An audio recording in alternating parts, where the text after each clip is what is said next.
Okay, here he is. Let's welcome Link Wray.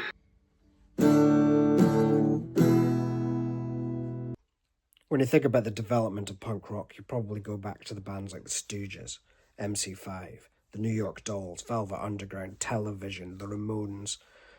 But what about the musicians and the songs that inspired them? To fully understand the history of punk, you have to go back further. You have to go back to the songs that made these guys want to pick up guitars and sing songs. I'm going to be focusing on 3 of those in this series.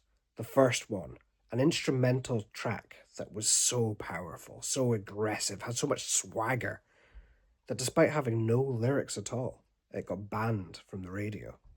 I'm of course talking about Rumble by Link Wray. Link Wray was a man of Shawnee descent. Grew up going to school barefoot, living in mud huts. He and his family had to hide from the KKK. How did this man create a song to change punk history forever? Well, it all happened one day at a concert in Fredericksburg, Virginia.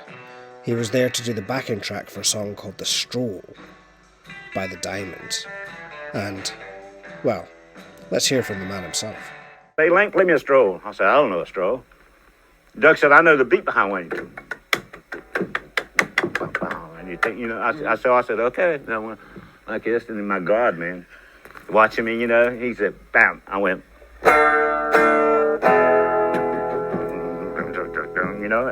and my brother Ray, he grabs the microphone, right? Because the only mic they had back in those days was just for the singers. They didn't mic the amps or anything. So he just took the mic, stick it down here like this, right? Mm-hmm. So I just took my amplifier and turned it wide open.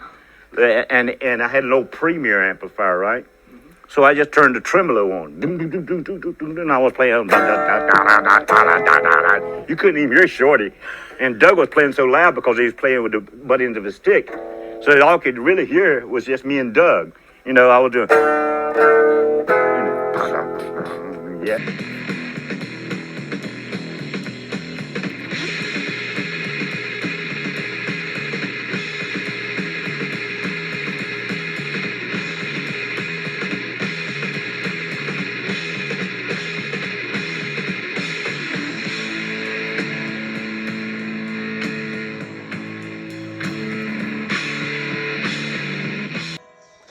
Despite the lack of any lyrics, there was a raw aggression to this song. You can hear it, that power, that strut that comes out. It invokes images of Marlon Brando wearing his undershirt in A Streetcar Named Desire. It had everything. It had attitude. You can see how this song was scary to a whole generation, particularly the older generation who didn't quite understand it. Hence why it was banned from radio stations in various parts of the United States of America.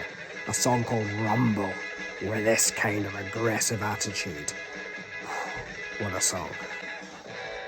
It was this song, this very song, that inspired Iggy Pop to forget about school, forget about anything else he had planned, and set up a band. That band obviously becoming the legendary Stooges, one of, if not the most important band for the creation of punk rock. Here's Iggy himself to talk about it. Rumble had the power to help me say, fuck it. I'm going to be a musician. I'm so messed up. I want you here. You can hear the aggression in the song, in Rumble, and the influence that it had on the Stooges. That aggressive, straight-up rock and roll that would change music forever. All inspired by the fantastic Rumble by Link Wray.